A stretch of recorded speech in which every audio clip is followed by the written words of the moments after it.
Hi, this is John Kanellopoulos from our center here in Athens, Greece, the laser visual ambulatory surgery unit. This is a 24-year-old lady that, of course, was implanted with an EDOF, extended depth of focus intraocular lens, and was miserable. Early cataract. We can see the lens here. She had an accident driving in Central Europe. On the other eye, the procedure was complicated. We can see the IOL calculation here, which is with surface keratometries, although we will talk about this a little bit later. And this is the IOL that we used. It's the one on the left with the chromophore. And I mentioned on the other eye, they had a capsular complication and a sulcus three-piece acrysof MA lens was placed, and she was able to compare the multifocal system or EDOF system on the right eye with the left eye. And although the left eye was -1 myopic, she was amid about not being able to function. This is almost 5 months out. We can see here the specs of this EDOF lens and the haptics.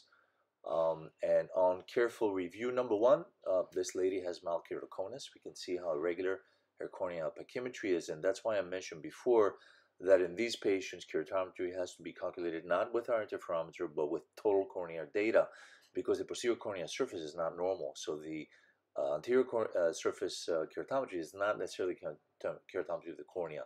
Contrast sensitivity is awful, especially in the higher spatial frequency cycles degrees. This is her HC analyzer on the right eye, clearly showing the ghosting she had in the center, and the fact that with light she was unable to drive at night. Good cell count, so the original cataract surgery was done carefully, and that enables us to come in. And after discussing of whether getting used to it or changing the lens, and it had to be done relatively soon because the lens would have significant adherence. I have no experience explanting these lenses. I've explanted several restored lenses. I'm using here visco to go under the lens, and you can see the wave maybe of the viscoelastic going behind the lens. We can see it now going from left to right, thus freeing the lens from the posterior capsule, which by the way has started to become opaque. We can see how the anterior capsule is relatively opaque and that she has a very large anterior capsulotomy, at least for our standards. We're trying here with a Sinskey and Kuglen hook to release the haptics and see how tenacious this is. There's already, within 5 months, significant adhesion. And of course, the problem here is you do not want to disinsert these annuals on the capsular bag. You can see I've placed already toric IOL marks based on the total cornea power, and we can see here while pulling, I'm detaching part of the zonules. That's why I'm pulling sideways to spread the pull in a vector that more zonules are present.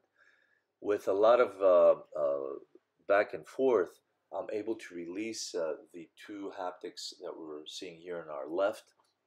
They're actually on the right nasal for the patient. On the other side, temporally, I'm unable to safely release the haptics. Within these 5 months, there's significant fibrotic adhesion of these haptics, and thus I'm amputating the haptics instead of making the capsule bag unstable. You can see here the lens freed, so 2 haptics freed, 2 amputated. I'm going to use my lens scissors to cut the lens in half and remove the lens from the original incision.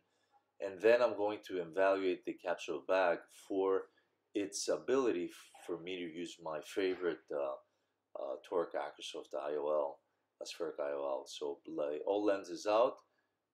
We're going to inflate the capsule bag. I'm using my Kuglen hook, and there is compromise of the anterior capsule. So we're using our 4.5 millimeters, because you can see with the red arrow, the pupil at the mesopic conditions of our pentacam measurements is relatively big. So we're using what we consider the functional diameter of total cornea power, which is 4.5 millimeters for our IOL calculation in this young lady.